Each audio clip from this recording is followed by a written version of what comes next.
This is the Horse Radio Network. This is episode 553 of Horse Tip Daily. A different horse tip, a different equine topic, a different equestrian expert every day. Horse Tip Daily brings the world of equine knowledge to you one day at a time. Today's tip is brought to you by FeedXL.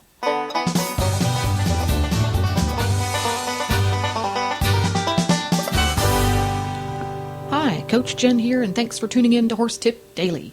Today's tip is from Dr. Narada Richards, a keen horsewoman and passionate scientist. Dr. Richards parlayed this passion into a doctor's degree in equine nutrition from the University of New England. Then, in 2003, she founded Equalize Horse Nutrition Limited, which provides scientific and independent information to horsemen and horsewomen worldwide through its online software, FeedXL.com. Today's tip: why what you do feed your Easy Keeper is just as important as what you don't feed your Easy Keeper. But first, a word from today's sponsor, FeedXL. Poor Gypsy is suffering from horse envy. He's the new kid in the pasture and can't get over the stamina and shape of his fellow stallmates. Rumors around the barn point to FeedXL. It seems their owner has been online and discovered the FeedXL nutrition tool. That means Gypsy's in for a big transformation. The other horses have been telling Gypsy all about the changes made to their diet and how FeedXL has improved their overall well-being. When it comes to your horse's diet, conflicting advice can result in overfeeding and money wasted. With a FeedXL nutrition tool, enter your horse's weight, diet, and activity level to get started. It'll allow you to see where your horse's diet stands and give you the opportunity to revise it until it's balanced. FeedXL has the latest science backing them up, allowing you to take charge of your horse's diet with an easy-to-use nutrition tool, taking the guesswork out of what to feed your horse. It's almost like Gypsy has his own personal nutritionist right at the barn. Visit FeedXL.com for a simple and easy nutrition tool to balance your horse's diet for optimum health. Now, enjoy today's tip. And once again, here we have Dr. Narada Richards from down south in Australia, here to chit-chat about horse nutrition, and looks like we've got Easy Keepers today. Oh, we're going to talk about the Fatties. Yeah, hi Jennifer. Always good to talk about the Fatties. They're a difficult bunch to manage, I tell you, but on the plus side, they're also a very cheap horse to own. You know something now? For the first time in my life, I own a fatty. I always had event horses, which tend to be thoroughbredy and hard keepers. Yep. I stress more about my fat horse than I ever did about my skinny thoroughbred. Yep, but I bet your bank account loves him. The bank account loves him. That's true. He is. Although I have to pay a little bit extra because we're in Lexington, Kentucky, where grass is king. I have to pay a little bit extra to keep him on a dry lot. Ah, yes, because you have to create a dry lot here. Yeah. It's not just a pasture that's been shaved down. So tell me all about fatties, why they're fat, how to keep them not too fat, etc. Right. Well, we've I think everyone's got a lot of fatties at the moment. We've got a massive grass where I live here in Australia at the moment, basically over the whole east coast. So there's a whole lot of fat horses getting around, and I know you guys have the same problem. I've seen your grass in Kentucky, and I've seen what it can do to horses. But pretty much, what our horses are dealing with these days is pastures that have been dramatically improved from what they used to be in order to fatten sheep and cattle. Which is fair enough. I mean, we need to fatten sheep and cattle, but when you put these horses out that are really good doers and very efficient, they just get fat. And getting fat is not good for a horse. It causes all sorts of problems. They get insulin resistant, then they're prone to laminitis. It increases their bone and joint wear and tear. They become less mobile and less able to sort of get around easily. They're not nearly as comfortable to ride, and they're far more prone to heat stress. Oh, so never thought of that one. Yeah. Yeah. Well, see, they've got this layer they become like a seal. They've got a layer of fat, and they can't get rid of the heat as easily, which if you live in a hot climate is a problem. Mm-hmm. So pretty much you have to manage them nutritionally. Now the traditional thought was lock them up, don't feed them very much, which is great to get them to lose weight. But the problem is if you lock them up and don't feed them very much, but don't pay much attention to things like vitamin and mineral requirements and protein requirements, you're going to cause more problems than you solve, because you're going to end up with horses that get deficient in a lot of things, and you'll start to get problems with their immune system and with their hoof health and things like that. So what I was going to talk about tonight, or this morning for you, is how to feed the Easy Keeper to get them to maintain them in good condition, but also to maintain them in good health. Yeah, well, I think at the beginning of this we need to say fat does not necessarily equal healthy. Fat definitely doesn't equal healthy. And thin does not necessarily equal unhealthy. I think so many of us assume when you have an Easy Keeper, he's all roly. Let's say he's just roly-poly. He's not a 9 yet on the old weight scale, but he's a little chubby. Yep. Well, he's a perfectly healthy horse because he's a little bit chubby, when in fact that horse could have significant imbalances in his diet, just like the one that's a little on the thin side.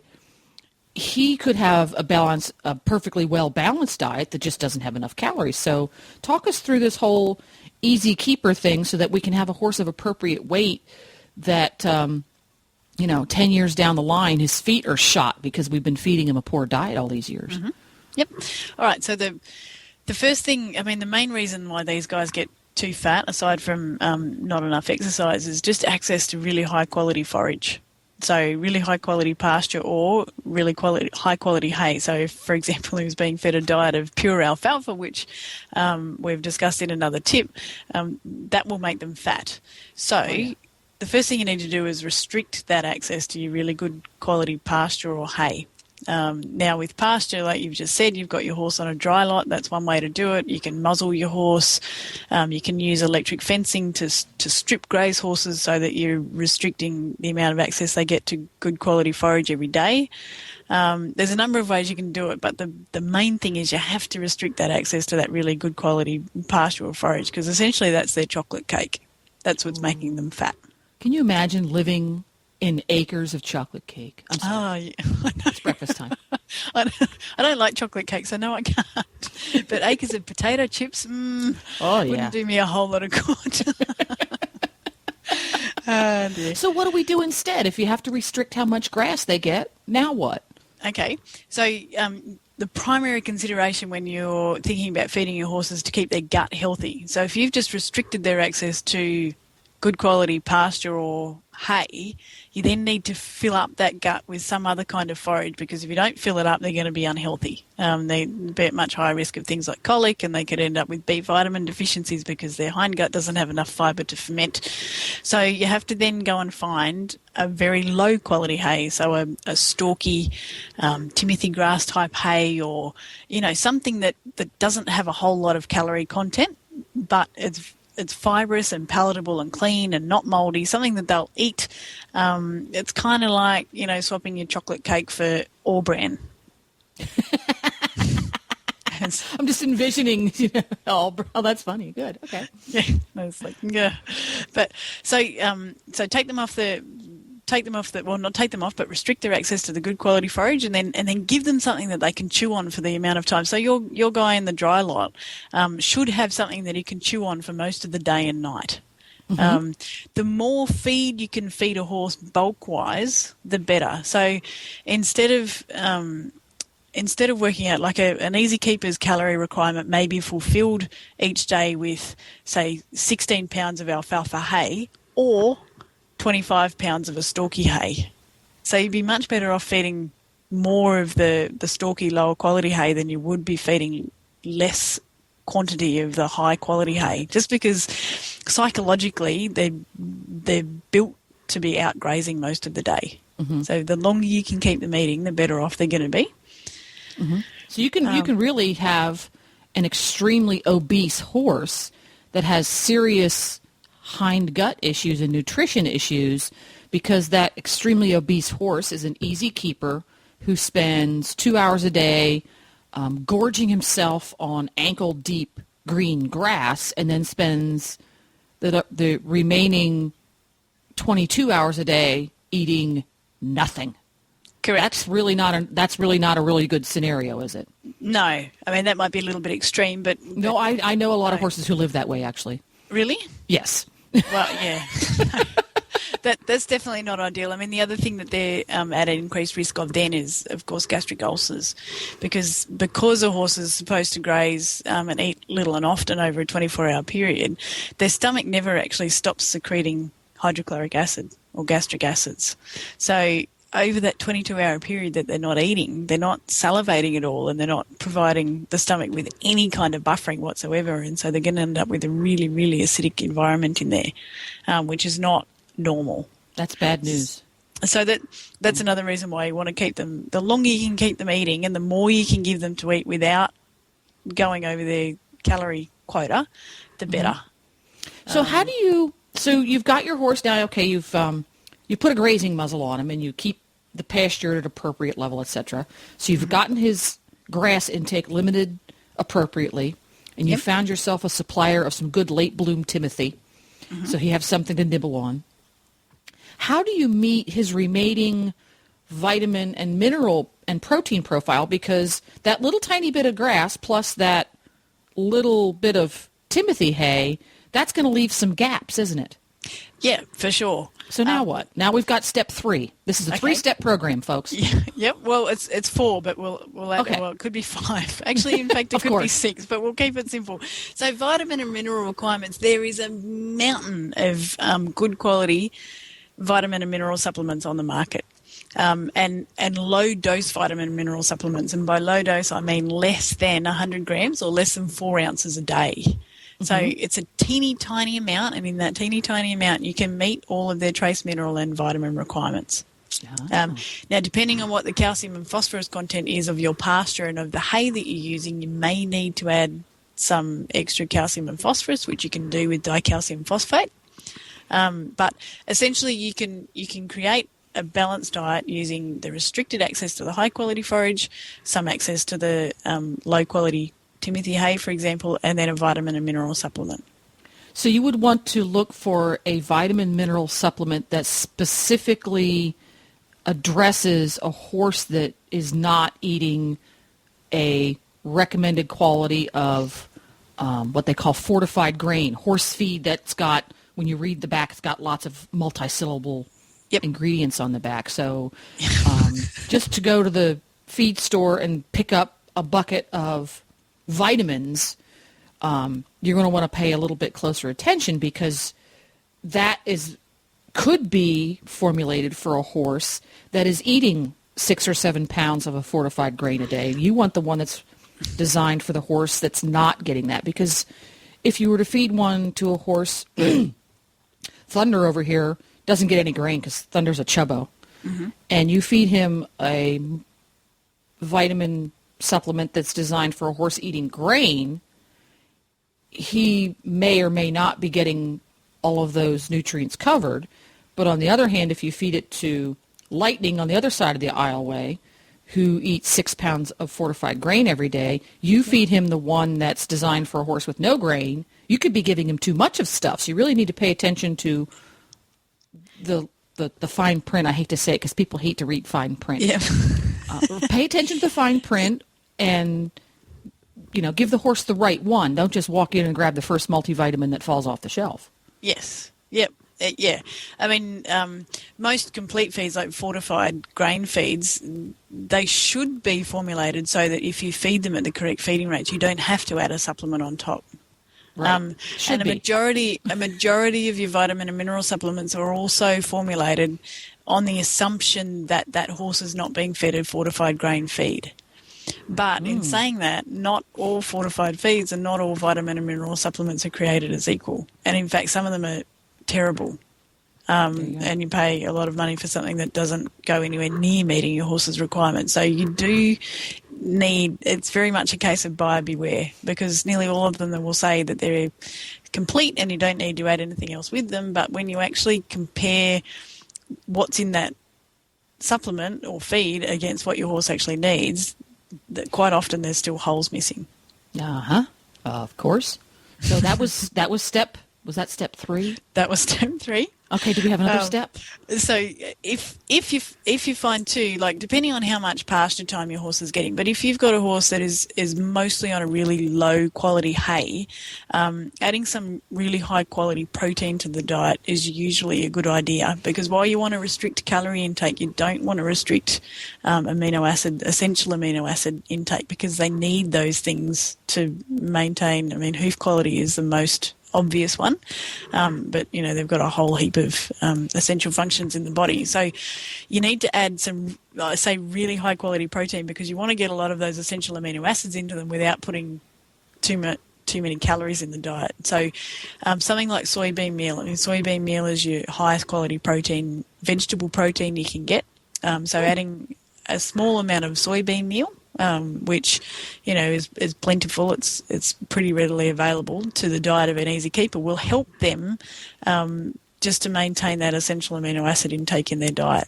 That's interesting. Here in America, soybean is not I'm not saying it's not used, but it's not a popular ingredient. It's not an ingredient that you see in large letters on labeling, which means the buyers aren't seeking out soybean. That's interesting.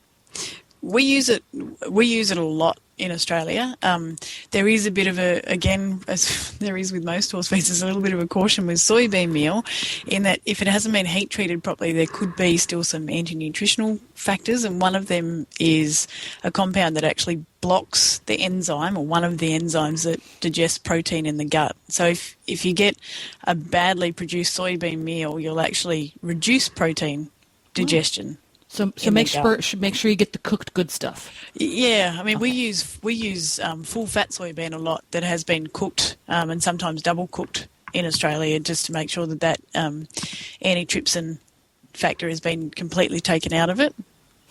But yeah, it's a beautiful ingredient, soybean, but you do have to use the right stuff. Of just like everything else in horse nutrition, there's always a but. Yes. Okay. So that was step 4. So the fifth thing I found with easy keepers over the years, that when you restrict them, even when you've got them on a really nicely balanced diet, when they're restricted off good quality forage, their coats tend to go a little bit off. Not as shiny, and their skin not as healthy as what it probably should be. And the only thing I can put that down to is the omega fatty acids in hay being damaged during the haymaking process and during storage and things like that. So they may not be actually meeting those omega fatty acid and just fat requirements in general. So adding, I know one of the first things we say is in an easy keeper's diet, take the oil out, because it's so energy dense, but they do need, as humans do, we need some fat in our diet or some oil in our diet to maintain a healthy body, because so many things in our skin. This is a point of confusion for me. Mm-hmm. Horses in nature don't eat oil anything. You won't see a feral horse wandering the plains eating sunflower seeds. No, but in their natural diet, where do they get those? Grasses. So living green grasses is where that comes from? Yep. So I mean, you can see fat contents up to 4.5%, which is 45 grams per kilogram. Or what would that be, roughly 22 grams per pound of fat. So actually they eat. So if you think about a horse eating 2% of its body weight, that's almost a pound of oils a day. Wow. So that's out of a high fat grass, but just out of grass. Because when I think of fats, I think of greasy, gooey, lard and olive oil, and I think of something very different than a plant product, because I have it as a completely clueless layperson. I don't differentiate between fatty acid and fat and oil visually, and inside my little pea brain, they're all the same thing to me, but they're really not. Well, no, they sort of are. I mean, a fat is just this is technical terminology, but a glycerol, which is like the backbone, with 3 fatty acids joined to it. That's all a fat is. It's a molecule. So, yeah, and then when it gets digested, we chop it up and you get your fatty acids and the the backbone broken up. So the omega fatty acids are just one of those fatty acids that can make up fats. But they're quite sensitive, so you can damage them really easily. So my assumption is, and I think there's probably, studies that have shown this as well, that in conserved forages, the fatty acid content isn't the same as in fresh forages. And I think that's what's playing a role with these horses whose coats just aren't quite as good as what they should be. Huh. But when I say add fat, I mean like, an eighth of a cup up to a quarter of a cup, like hardly anything. Oh, that's a very small quantity, yeah. Just to meet their fatty acids, and use an oil that's got both omega-3 and omega-6, so a soybean oil or a canola oil, or you can use a flaxseed oil, which is very high in omega-3, with a corn oil, which is very high in omega-6. You would combine them? Yeah, so that they get both the fatty acids, because they need both. Well, there you go. Huh. So that's step 5. Are we near the finish line? The last one is really easy. It's just salt. Make sure that they've always got access to a salt lick. That's really important. Let them enjoy their salt at their leisure. Yes. Yep. Unless you've got if it's a horse in work, again, add salt to its diet, because it's a little bit hard for horses to lick enough salt off a salt lick if they're, sweating heavily. But if it's a horse that's not doing a whole lot, just having access to a salt lick is fine. Yeah, mine likes to suck on it like a sucker. He gets his tongue wrapped around it, and you can actually hear him sucking on it. It's kind of the happy boy. And, of course, exercise. I mean, if you can exercise these guys, it makes their management just that much easier. Yeah. If you have an easy keeper who's also hard to catch, go out every day and try to catch him. That's right. It works really well. You get exercise, he gets exercise. It's a win-win. That's right. Yeah, that's right. Well, as usual, Dr. Nerida, fascinating stuff. More confusion cleared up. I'm going to be the clearest-headed lay horse person around after hanging out with you. I really feel like I just confused you, but I'm glad that that's the case. Well, no, it clears up some stuff, but then it creates more questions elsewhere, but that's just me. Yep. Always. I mean, for me... Thanks again. No worries. And thanks, we'll be seeing you next time. Okay, sounds good. Well, there you go. It's always so much fun to talk to Dr. Richards because she's so smart, but doesn't make me feel dumb. To listen to all of Dr. Richards' tips, just go to horsetipdaily.com and go to the Experts drop-down menu on the left. You can also go to FeedXL.com's newsletter section for fantastic, free, and unbiased information about equine nutrition. FeedXL.com, and then on the left is the newsletter section. Please stop by the Horse Tip Daily Facebook page and let us know what you think of the tips you hear on the show. It's also a great place to tell us about topics you'd like to hear us cover. You can subscribe to all of the great shows on the Horse Radio Network through iTunes or Zune and get your horse podcasts automatically downloaded to your iPod, Zune, or MP3 player. I'll be back again tomorrow with another new expert and a different horse tip. Until then, go ride your horse! The Horse Radio Network and the Horse Radio Network hosts are not responsible for statements of guests or their opinions. Use your own judgment when listening to the tips provided by the experts on Horse Tip Daily.